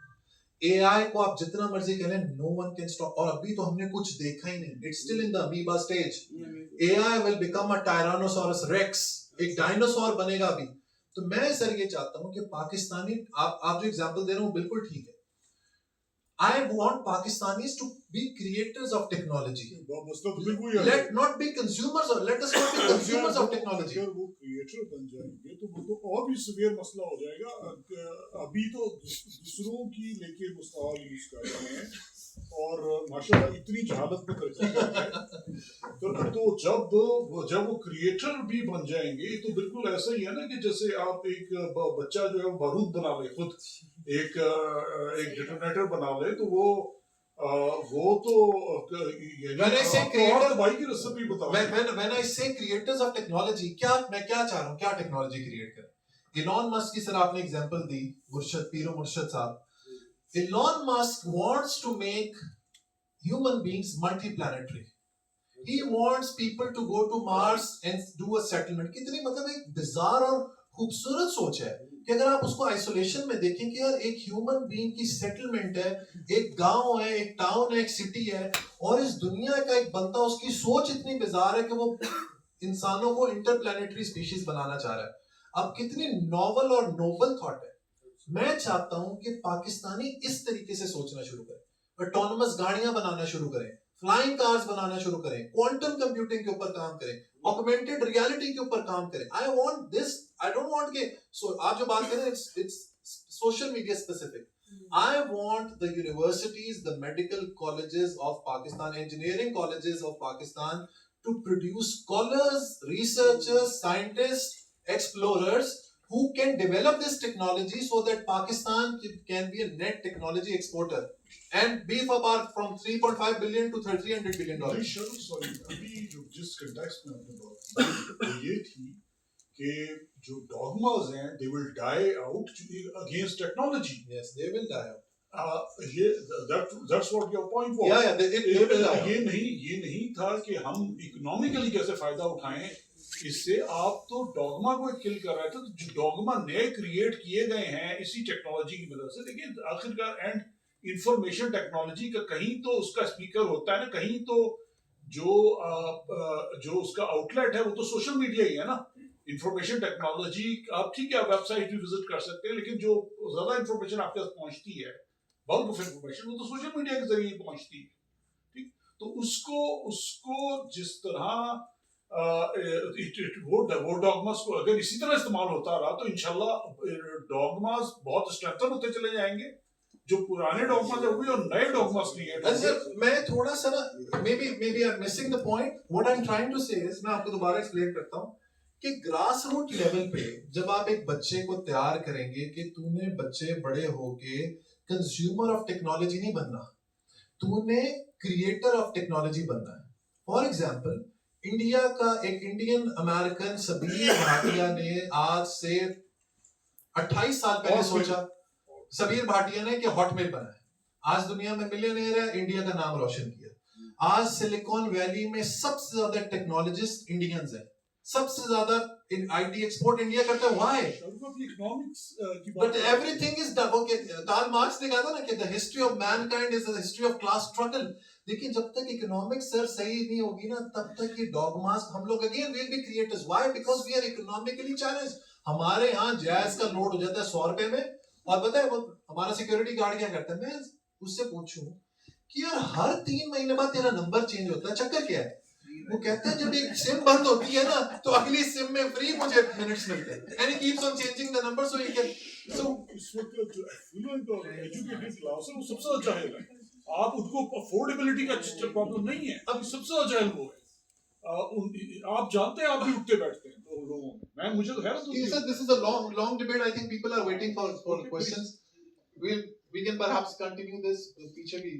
जी दोस्त, मेरा question असल में थोड़ा superficial होगा क्योंकि मैंने interrupt किया था बाद में। अच्छा, तो जिस पॉइंट पे आप थे, एक तो ये कि आपको नहीं लगता कि यहाँ पे सिर्फ मुल्ला मिलिट्री गठजोड़ का प्रॉब्लम है। मतलब आपने इंडिविजुअल इकोनॉमी की जो बात की, बाउंड्रीज पे या ग्राउंड पे हम अपने लिए खुद मौके क्यों नहीं पैदा करते? आपने रेकोडिक की मिसाल दी, कोल माइंस की मिसाल दी। मतलब हर जगह ही अपॉर्चुनिटीज है, लेकिन कसूरवार हम हैं, हम शायद उनको निकाल नहीं पाते या फाइंड आउट नहीं कर पाते। तो वहाँ पे जो जिन बैठा हुआ है, जिन अपॉर्चुनिटीज़ को इंडिविजुअल्स तक पहुँचने नहीं देता, ये भी एक बहुत बड़ा मसला है, आपको पता है। दूसरी बात, इन नटशेल आप कंक्लूड कर रहे थे जहाँ पे अपनी बात को, वहाँ पे आपने मुल्ला की बात की थी कि वो कुछ लेक्चर्स साइंस पे भी दिया करें, उसके बाद उसकी क्राइटेरिया है कि मेंबर पर बैठ सकें। लेकिन इस हिसाब से देखा जाए तो आपको नहीं लगता कि दाढ़ी वाला मुल्ला बगैर दाढ़ी वाले मुल्ले से अच्छा नहीं? क्योंकि आपकी इस स्टेटमेंट से हम ज़्यादा कैंसर राजा या जाय लदीम पैदा नहीं करेंगे, जो आप बोलना चाह रहे हैं। अच्छा, तो दाढ़ी वाला मुल्ला ज़्यादा अच्छा लगता है, एक्सपीरियंस किया है। जो बगैर दाढ़ी वाला मुल्ला है, जो साइंस 6 का साइंस सीख कर जो कुछ बोलता है, वो ज़्यादा डेंजरस होता है, हमने अपनी एक्सपीरियंस किया है। सही है। Okay, so what's the question दोस्त? सवाल क्या है? क्वेश्चन यही है कि मुल्ला को मुल्ला ही रहने दे ताकि खुद जाके एलिमिनेट हो जाए। All right. So I stick to my question. My answer would be I stick to what I just said. Okay. And I don't know that I keep on hearing these people. मेरे social media के ऊपर बड़े comments आते हैं कि ये कैसे राजा है। I have never seen this. देखो, I am a very busy person, so मैंने हमेशा अपनी बताता हूँ, मैं डॉक्टर तैमूर रहमान है, I mostly listen to, if I have to listen to in Pakistan, I do not listen to anyone. बहुत ही select few. So I don't know these people. I wish them well यार। वो अगर उनके नजरिए में ताकत होगी तो वो जीत जाएंगे। हमारे नजरिए में ताकत हो, मेरा तो ये मानना है कि अगर पाकिस्तान में जो फलसफा फॉलो हुआ है या जो भी फॉर्म ऑफ इस्लाम फॉलो हुआ है, अगर उसमें ताकत होती तो आज ये मुआशरा बड़ा बेहतरीन होता। किसी भी फिलॉसफी को चेक करना है, उसका बड़ा ही प्यारा चेक है, see the society that philosophy has created. Nietzschean फलसफे में ताकत है तो आज वेस्ट कामयाब है। ठीक है, हमारा जो फलसफा, हमने टू नेशन थ्योरी भी कर लिया, हमने अपना form of brand of Islam भी फॉलो कर लिया। Result is in front of you. Human development index, women security, transport, education, women empowerment, employment, everything is at an all-time low. What does this mean? The philosophy that we have followed doesn't work. It doesn't have the potential. So I am trying to give a parallel philosophy or a parallel structure to the people of Pakistan. And you very rightly said, perhaps let Mullah slowly and gradually evolve into being irrelevant. मेरा एक नजरिया ये है कि एकदम से इनको exclude करना perhaps in the social fabric of Pakistan immediately won't be possible. So at least सोच को इतना आहिस्ता आहिस्ता उनका ग्रूम कर दें, अवाम की सोच को ग्रूम कर दें कि खुद ब खुद जो है वो things become saner. जी दोस्त। अस्सलाम वालेकुम सर, मेरा नाम सलमान अहमद है। सर, पाकिस्तान में दिन ब दिन मतलब दहशतगर्दी बढ़ रही है, क्या आपको यकीन है कि 100 दहशतगर्दी खत्म हो जाएगी पाकिस्तान से? सिंपल सा question. Yes, I'm an optimist. I believe if people become educated, they become secular, they become logical, they think with rationality, and they are not driven by ritualism and dogmas. I think कोई भी education की किताब अगर हम पढ़ लिख जाएं, सही मानों में पढ़ लिख जाएं, और दीन और दुनिया को अलहदा करने की बजाय consider this world as a finality of our life rather than waiting for some heaven and having a transactional relationship with religion, I think people can improve. So my job is to teach rationality of thought कि यार सोचें तो logic से सोचें तो पूछें, cause and effect के ऊपर चलें। ओकेजनलिज्म, गजाली के ओकेजनलिज्म पे नहीं चलें कि यार वो आग लगेगी रूई को तो वो बहुक्म इलाही कभी भी नहीं लगेगी। 200 साल 2 अरब साल लगा दें, उस रूई को आग लगेगी जब इंसान उसके ऊपर आग लगाएगा। That's the thing I want to follow. Once people start thinking like this, आपने टीवी में देखा होगा, people rape a woman and what do they say? मेरे ऊपर शैतान आ गया था। They don't take the blame. Why? I think Nietzsche said that man will never be responsible as long as God is alive. So we need to take the matter in our hands. और मैं चाहता हूँ कि इंसान जब हमारी कौम logically सोचना शुरू हो जाएगी, हम खुद ब खुद will improve ourselves. शाहरुख भाई, आपकी वीडियो देखी थी मैंने एक, जिसमें आप कह रहे थे कि ये जो नई सेल्फ हेल्प बुक्स हैं, एवरेज बहुत ही मामूली लिटरेचर है। हाँ, think and grow rich, rich dad poor dad, Napoleon hills, उसने लॉ ऑफ सक्सेस भी लिखी है, लेकिन वो लिखी तो अमेरिकन सोसाइटी में, और आप कह रहे हैं कि वो सक्सेसफुल है। हाँ, तो आप क्या पाकिस्तान और पाकिस्तानीज को रिकमेंड करेंगे, क्योंकि कुछ पढ़े लिखे लोग भी उसको रिकमेंड नहीं करते, जैसे द सीक्रेट हो गई या इस तरह की, हाँ, लेकिन वो वेस्ट में देखी भी जा रही हैं और बेस्ट सेलर्स भी हैं। अच्छा, ओके, या such a sweet question, I want to reply to this. मैंने किस पर्सपेक्टिव से कहा था, देखो अब जब मैं पढ़ता हूँ ना, तो उस पढ़ाई की या जो किताबें लिखी गई हैं उसकी लेयर्स होती हैं। एक बेसिक लिटरेचर है, ये जैसे सेल्फ हेल्प का है, सीक्रेट है, रोंडा बायन ने लिखी है, think and grow rich Napoleon Hill ने लिखी है, ब्रायन ट्रेसी ने ईट दैट फ्रॉग लिखी है, all of these authors they are good authors. लेकिन जब हम फिलोसफी की बात करते हैं ना, जैसे सिमोन डे बोवार की बात हो गई, सार्ट्रा की बात होगी, फ्रीडरिक नीचा की बात होगी, मैनुअल कांट की बात होगी, मार्कस ऑरेलियस की बात होगी, तो जब हम फलसफे पे आते हैं, वो जो सेल्फ हेल्प की बुक है ना, उसके पीछे भी फलसफा है। तो मैं ये चाहता हूँ कि उस फलसफे को, उसकी रूट को पकड़े। तो सेल्फ हेल्प इज गुड, पढ़े उसको, लेकिन मैं उसको सुपीरियर लिटरेचर नहीं कंसिडर करता। Superior literature is philosophical, it's more, जैसे आजकल स्टीवन पिंकर है, what a fantastic philosopher and psychologist, Steven Pinker, superior literature. A C Grayling है, what a philosopher, superior literature. लेकिन अगर आप कहते हैं यार मैं टोनी रॉबिन्स की waking the giant within ने मुझे जबरदस्त ऑथर है, आई वोंट से दैट, या वो superior literature. Will you name some more authors? Like these self-help, like new philosophers. AC grayling मुझे बहुत पसंद है, स्टीवन पिंकर मुझे बहुत पसंद है। अगर आप बिजनेस के स्टूडेंट हैं तो सेथ गोडिन मुझे बहुत पसंद है, कार्ल पॉपर इज गुड, अपना Tom Peters is an absolute guru, read Tom Peters, उसकी बुक है रीइमेजिन, बहुत पुरानी बुक है, इन सर्च ऑफ एक्सीलेंस, वो पढ़ें। Gym Collins, these are great authors when it sir comes to लेकिन जो इंफीरियर भी हैं, क्या आप ग्रेड 1 के लिए वो रिकमेंड करेंगे? ग्रेड 1 जो आप कह रहे हैं फिलॉसफी ग्रेड 1। हाँ, अब वो ग्रेड 1, फॉर एग्जांपल डेकार्ट का डुअलिज्म मुझे ग्रेड 1 के बच्चे को समझाना है।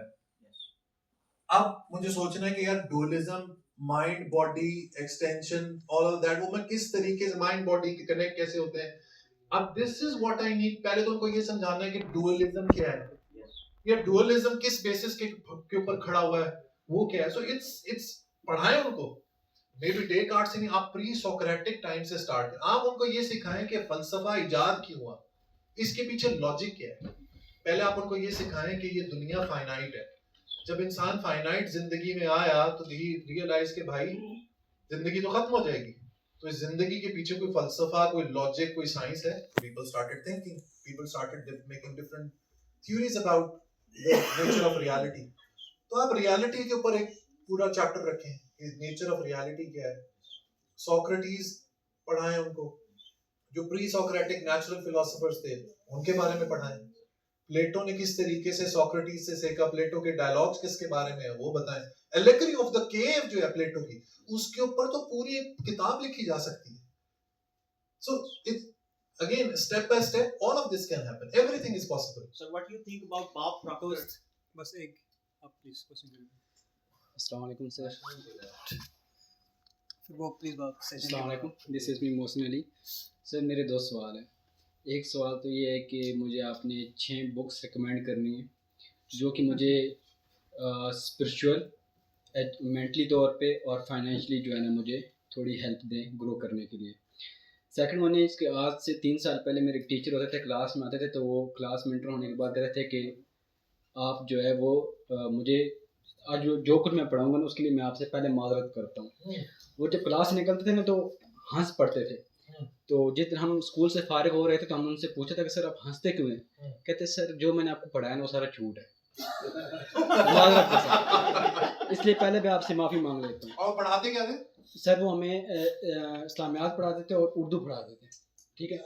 अच्छा, उसके बाद जब मैंने अपनी फैमिली के अंदर जब मैंने बुक बडी से राब्ते में रहा यूट्यूब पे, तो उसके बाद मेरी ज़िंदगी बड़ी मुश्किल बन गई। फैमिली वाले मुझे क्रिटिसाइज़ करते थे। तो एक दिन मैंने पेरेंट्स सामने बैठा था तो मैं अहले तशीक के साथ उठना बैठना मैंने स्टार्ट किया, मुख्तलिफ लोगों में बैठना स्टार्ट किया। तो मुझे कहते तुम काफिर हो जाओगे, अहले तशीक के दरमियान ना बैठा करो। तो मैंने कहा मैं अगर आपको सच बात बताऊँ ना तो जो मुझे आज आपने इस्लाम पढ़ाया है ना मुझे वो झूठ लगता है, आपने मुझे सही नहीं पढ़ाया। तो मैं चाहता हूँ कि मैं खुद पढ़ूँ उस इस्लाम को जो इस्लाम ऊपर से नीचे आया है। तो वो कहते थे कि ठीक है मुझे बताओ कि कादियानी तुम्हारे सामने काफिर है या मुसलमान है। मैं कहता हूँ ना तो वो काफिर है ना वो मुसलमान है। मेरा सवाल आपसे ये है कि एक कादियानी का बच्चा 7 साल का बच्चा अगर इस्लाम की सोसाइटी इस मुस्लिम माशरे में खड़ा होकर अगर हमारे नबी की गुस्ताखी करता है तो उस बच्चे का कसूर नहीं है। दरअसल वो जिस माइंडसेट से उठ गया वो उस माइंडसेट का कसूर है। तो मेरा सवाल ये है दूसरा कि मुझे ये बताएं कि हम कैसे जो बेसिक लेवल पे जाके जो क्वेश्चनिंग माइंडसेट है क्वेश्चन करने वाला उसको कैसे इंप्रूव कर सकते हैं। मैं अपनी बात उन तक कैसे पहुंचा सकता हूँ, ये आप राजी हो जाए मेरी बात को सुनने के लिए कि ये क्वेश्चन माइंडसेट कैसे सोसाइटी को चेंज कर सकते हैं। ये देखो अपना I would recommend you books. Okay, अच्छा एक काम करते हैं, I will recommend you 5 books. Those books will help you find the guts to start questioning. Okay, ठीक है। पहली बुक जो आपने पढ़नी है वो है स्टीवन पिंकर की rationality. Okay, Steven Pinker one of the stalwarts intellectual stalwarts of the world, उसकी एक बुक है रैशनैलिटी, वो पढ़े। ओके, एसी ग्रेलिंग की एक किताब है फिलॉसफी एंड लाइफ, दूसरी किताब आप वो खरीदें। Great book on understanding what philosophy is and how it is related to our the nature of reality, death, love, and all the main aspects of life that we have.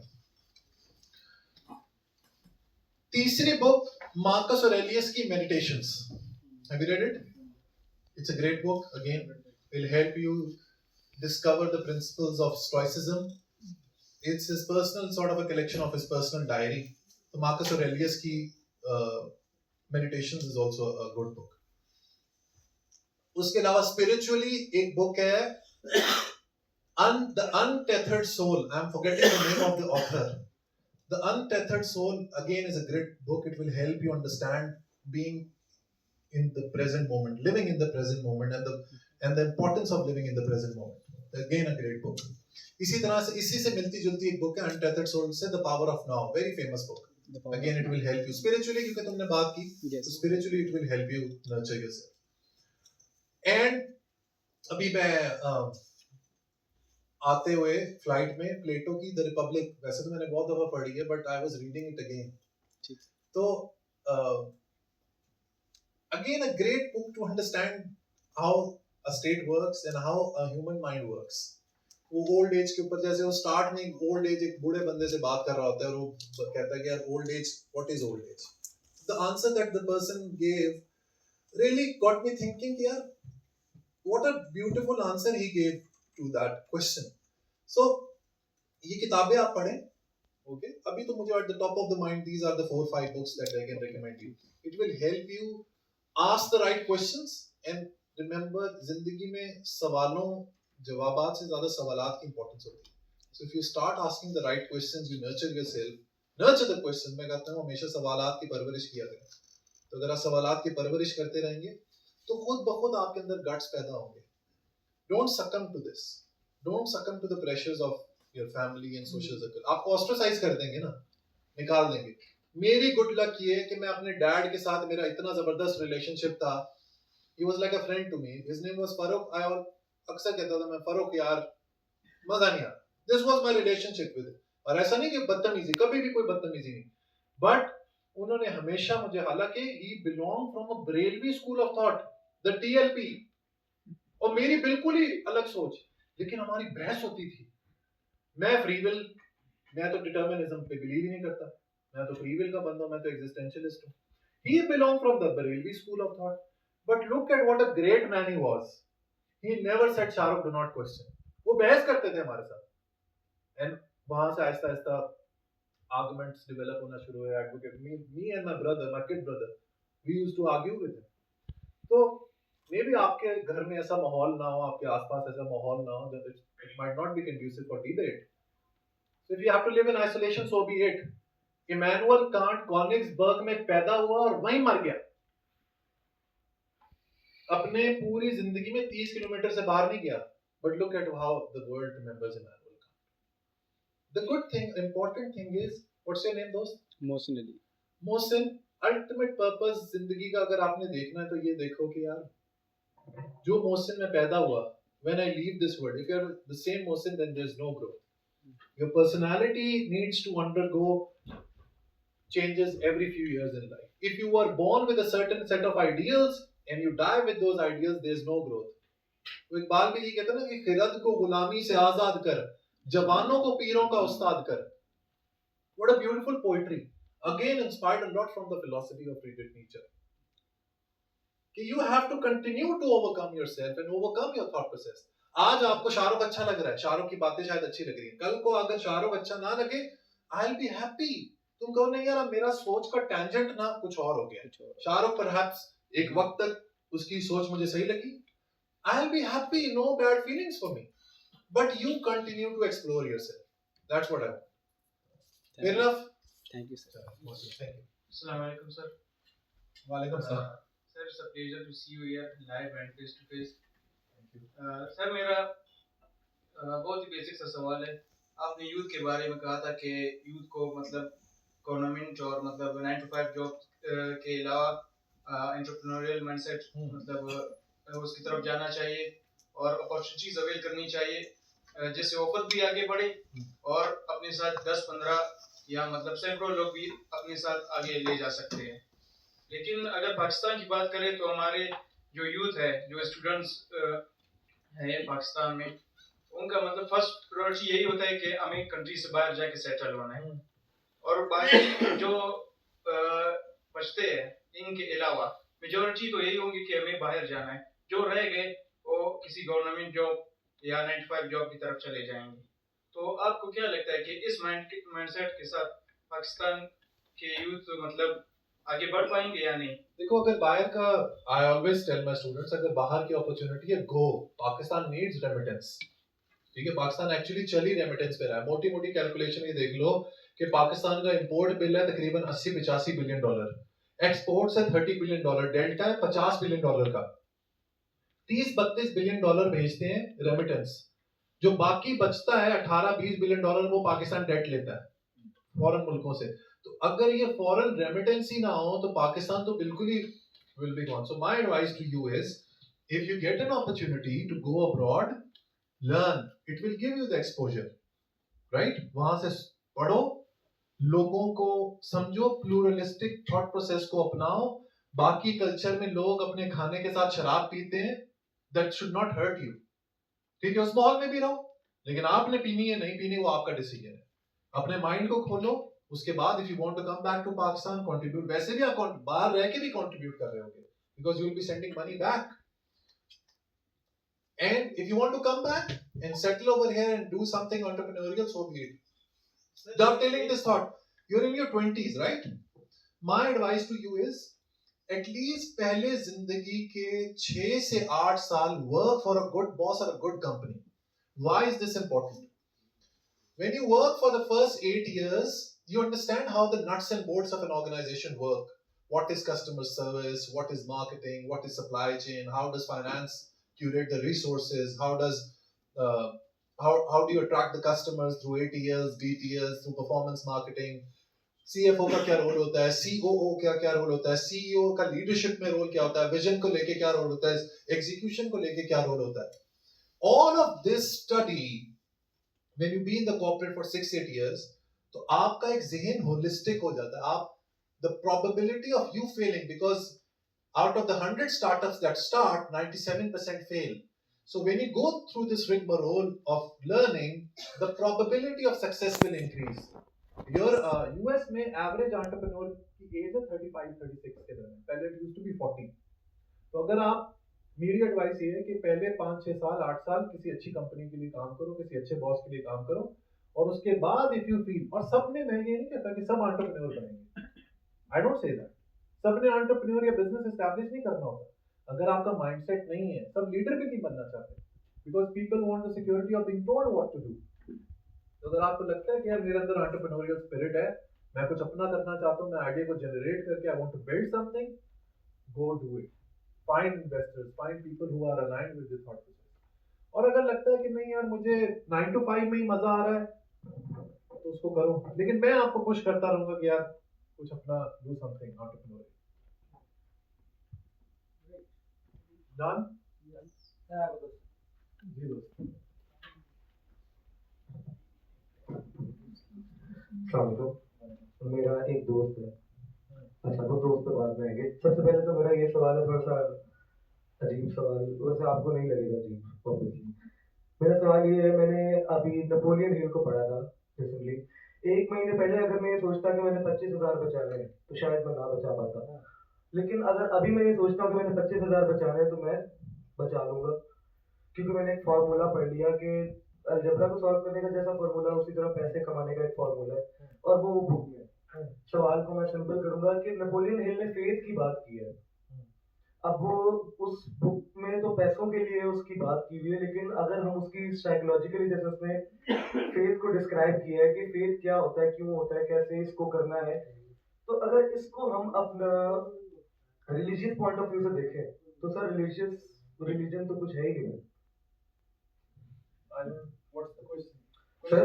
Faith तो किसी भी तरह develop किया जा सकता है, और जिस तरह के घरों में हम या जिस तरह की सोसाइटी से हम हैं तो वहां पर तो हमारा सिर्फ फेथ ही डेवलप होता है, मतलब कि तो फेथ डेवलप करने की जरूरत ही नहीं है। फेथ क्या है? Faith is believe in the absence of evidence. आपके पास एविडेंस नहीं है, बस ईमान है, तो उसको डेवलप करने की जरूरत नहीं है। बस आपको जो बता, यही तो this is what I was alluding to, जो एक सवाल था कि इफ यू डिफाइन फेथ कि मेरा इस चीज पे ईमान है, for example we haven't seen God, you haven't seen God but you believe in it, that's your faith, that's your ईमान। यू डोंट केयर कि इसके पीछे लॉजिक है, साइंस है, बस ईमान है तो है। ये फेथ की डेफिनेशन है that it is believe in the absence of evidence. अब कुछ लोगों का माइंडसेट ऐसा होता है कि वो एविडेंस के बगैर चलते हैं, लेकिन मेरा माइंडसेट ऐसे नहीं चलता। I seek evidence, okay, and if you want to be part of this rational thought process तो आप भी एविडेंस ढूंढो, हर चीज के पीछे ढूंढो। रूही को आग क्यों लगी, उसके पीछे एविडेंस। बिकॉज फॉर मी, मैं आपसे एक सवाल करता हूं, कभी आपने जिंदगी में कोई एक्स्ट्रा या बियॉन्ड फिजिक्स कोई ऐसी चीज देखी जो आपकी सोच से बाहर हो? बच्चा पैदा होता है, फूल खिलते हैं, समंदर में वेव्स बनती हैं, दिन होता है, रात होते हैं, सीजन्स होते हैं, कलर रेड क्यों होता है, ब्लैक कलर ब्लैक क्यों होता है, हर चीज के पीछे एक लॉ ऑफ फिजिक्स के नेचुरल लॉ है, right? So everything in this world is driven by a cause which has a particular effect. Is that true? If that is true, then there is no harm in following this as a philosophy. And I am telling you, अगर मेरे हिसाब से चलना है तो ये आपको जिंदगी में सक्सेस देगी। क्यों? क्योंकि you will always be in control of your destiny. आप किसी दूसरे के ऊपर ब्लेम नहीं डालोगे कि मेरे माँ बाप ने मुझे ख्याल नहीं रखा। आप कहोगे कि यार मैं जिंदगी में काबिल था, मेरे अंदर पोटेंशियल था, मेरे अंदर आग थी, हंगर थी, मैं जिंदगी में आगे निकल गया। If you follow the faith side, usually what happens is किस्मत ही खराब थी, यार मुकद्दर ही चंगे नहीं सी। You hear these statements often. I don't want you to fall in that. अब वो नेपोलियन हिल ने क्या कहा था, I don't know exactly what you are referring to, but I just want to say, if the chances in the modern 21st century of being successful by following the path of rationality is more compared to you following blindly anything. That's my point of view. अब दूसरा सवाल क्या था? ये this is what were you trying to ask? Have I answered the question? Sir 2 सवाल है। हाँ, क्या दोस्त ने क्या मेरा दोस्त